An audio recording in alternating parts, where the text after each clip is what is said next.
Hello my friends, today we're talking about do's and don'ts of showing your art to the world. Many of you have asked for that, so here it goes. Come on.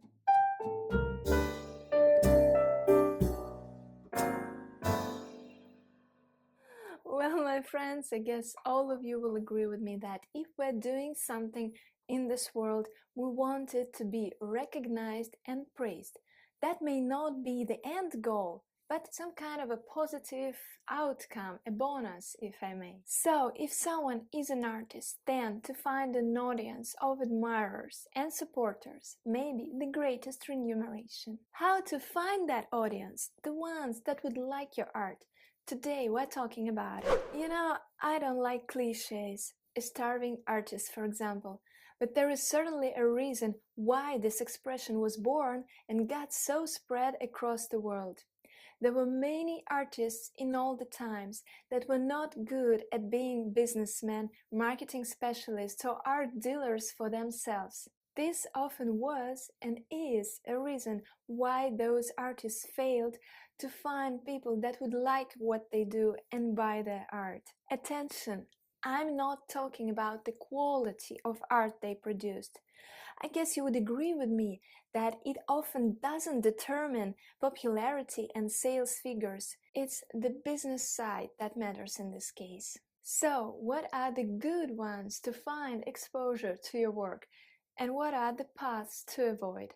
Let's start from the good ones. The first and foremost affordable to anyone these days would be the use of social networks. My advice would be to focus on those that are more about images rather than texts. Instagram #1 here, then Facebook. Many people recommend networks like Pinterest and others. Decide yourself here.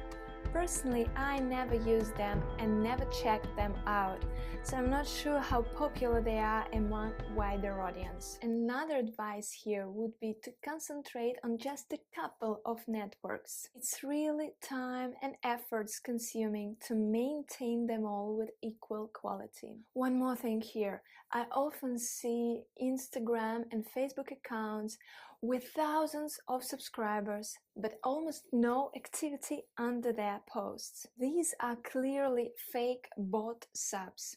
I never trust such accounts and think this approach rather ruins reputation rather than shows popularity, because it's clearly a fake.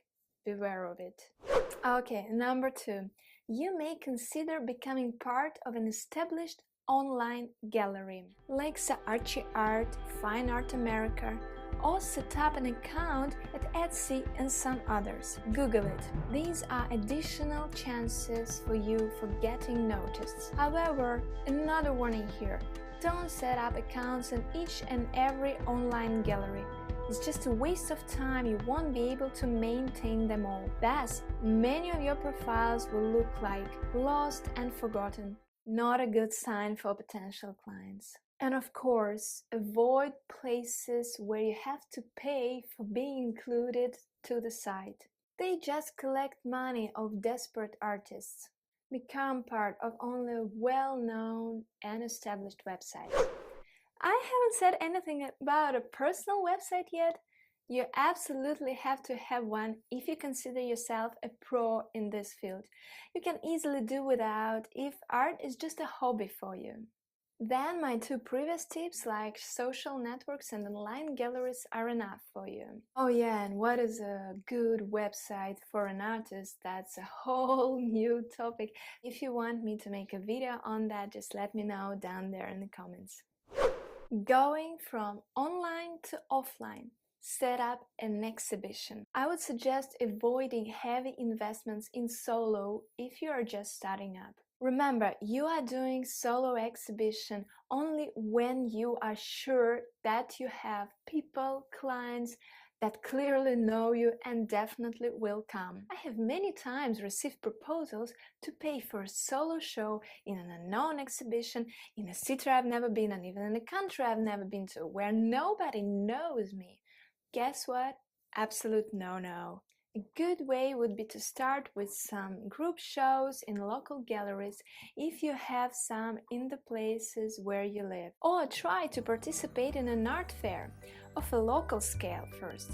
Of course, my congratulations to you if a good gallery owner spots you and invites you to work with them. My advice here is more for those who are starting out on their own. Another important tip here would be to avoid at all costs legitimate scammers, as I call them. So-called galleries or dealers or promoters who are asking you to pay them upfront for their services. In return, they will ask for less commission if they sell something. Guess what? They never will. Think yourself, a legitimate gallery works on 50-50% basis. Could be even more in their favor. They are doing a job for you. They invest in your promotion, a real one. They do all the exhibition preparations, may take you to the art fair and pay all the related costs to that. And then try hard to sell, because they really need that return on their own investment. On the other hand, those legitimate scammers, they already got the money without selling anything, your money. Would they bother trying hard to sell anything afterwards? I don't think so. There's another very interesting opportunity in the art world. Art residencies. Google what it is if you've never heard of it. It is a really invaluable experience for artists of all the kinds. To search for residency opportunities all over the world, use such platforms like ResArtists. Another good idea of seeking opportunities to showcase your art would be monitoring of open calls for some local and global projects in art sphere. Have a look at such boards as Trans Artists, for example. But again, stay alert. They post good, interesting opportunities to apply for, as long as there are those pay-to-play opportunities from vanity galleries and even aphorists. So guys, you already got my main idea. If you want to showcase what you do and find people that would like it, the whole world is open to you. Use your brain and invest efforts and you will succeed in the end of the day. Two major suggestions in the end. Always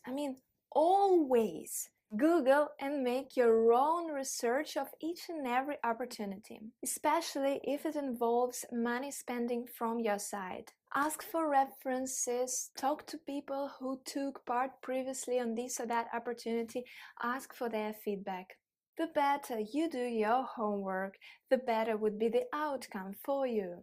And finally, I know everybody says that, but it is still true. Sad but true. Be patient and persistent. The water shapes the stone, as we say it in Russian. Fair success doesn't come overnight. Work hard, stay focused, and enjoy the process. That is the perfect formula of living an interesting life. That's it. Thank you for being with me tonight. I also thank you for your support. Hope to stay in touch and invite you to enjoy my previous and future videos. Bye bye.